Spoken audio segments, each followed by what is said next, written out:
നമസ്കാരം. തമിഴ്നാട് സർക്കാരിന്റെ ഉടമസ്ഥതയിലുള്ള ബസ്സിൽ ചൈനീസ് ഭാഷയിലുള്ള ബോർഡ് പ്രദർശിപ്പിച്ചു എന്നുള്ള സംഭവത്തെ തുടർന്നുള്ള വിവാദം അവിടെ ആളിക്കത്തുകയാണ്. ദിണ്ടിഗലിൽ നിന്നും പൊള്ളാച്ചിയിലേക്ക് പോകുന്ന ബസ്സിലാണ് തമിഴിന് പകരം ചൈനീസ് ഭാഷയായ മണ്ടാരിനിൽ എഴുതിയിരിക്കുന്ന ഇലക്ട്രോണിക് നെയിം പ്ലേറ്റ് സ്ഥാപിച്ചത്.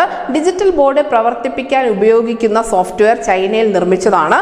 ഈ ബോർഡിൽ ചൈനീസ് ഭാഷയിലുള്ള വാക്കുകളാണ് ഉണ്ടാവുക. തമിഴിൽ ഡിസ്പ്ലേ ലഭിക്കുന്നതിന് വേണ്ടി ഇതിലെ ക്രമീകരണം മാറ്റി സ്ഥാപിക്കേണ്ട ഒരു ആവശ്യമുണ്ട്. ബസിന്റെ ഡ്രൈവറും കണ്ടക്ടറും ഒക്കെ ഡിജിറ്റൽ ബോർഡ് ഓൺ ആക്കിയെങ്കിൽ പോലും ചൈനീസ് ഭാഷയിൽ നിന്നും തമിഴിലേക്ക് ഭാഷാ ക്രമീകരണം മാറ്റാത്തതാണ് ഈ വലിയ തെറ്റിന് പിന്നിലെ കാരണമെന്നാണ് സ്റ്റേറ്റ് ട്രാൻസ്പോർട്ട് കോർപ്പറേഷനിലെ ഉദ്യോഗസ്ഥർ അറിയിക്കുന്നത്. അതേസമയം തന്നെ DMK സർക്കാരിന്റെ ചൈനീസ് ആഭിമുഖ്യത്തെ വിമർശിച്ചുകൊണ്ട് തമിഴ്നാടിന്റെ BJP IT cell vice president Karthik Gopinath രംഗത്തെത്തിയിട്ടുണ്ട്. മണ്ടാരിൻ ഭാഷയിലുള്ള നെയിം ബോർഡ് സ്റ്റാലിൻ സർക്കാരിന്റെ ചൈനീസ് പ്രേമത്തെ പ്രതിഫലിപ്പിക്കുന്നു എന്നുള്ള വിമർശനമാണ് BJP അവിടെ ഉയർത്തിയിരിക്കുന്നത്.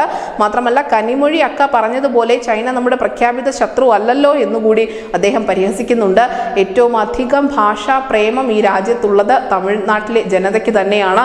അവരെപ്പോഴും ഭാഷയെ ചൊല്ലിയുള്ള വിവാദങ്ങൾ പണ്ട് മുതൽ തന്നെ വളരെ സജീവമായിരുന്നു. ഹിന്ദി വിരുദ്ധ കലാപങ്ങൾ അടക്കം നടന്ന ഒരു മണ്ണാണ് തമിഴകത്തിൻ്റെത്. ഏറ്റവും ഒടുവിലായി ഉദയനിധി സ്റ്റാലിന്റെ ഭാഗത്ത് നിന്നും ഹിന്ദിക്കെതിരെ ഹിന്ദി തെരിയാതെ പോട എന്നുള്ള രീതിയിലുള്ള ഒരു പ്രചരണം പോലും തമിഴ്നാട്ടിൽ നടന്നിട്ടുണ്ടായിരുന്നു. ഇത്രയധികം ഭാഷാ പ്രേമമുള്ള തമിഴകത്താണ് ഈ ചൈനീസ് ഭാഷയിലുള്ള ബോർഡുകൾ പ്രത്യക്ഷപ്പെട്ടത്. അതും സർക്കാരിന്റെ ഉടമസ്ഥതയിലുള്ള ബസ്സിൽ തന്നെ. ന്യൂസ് ഡെസ്ക് ന്യൂസിന്റെ മലയാളം.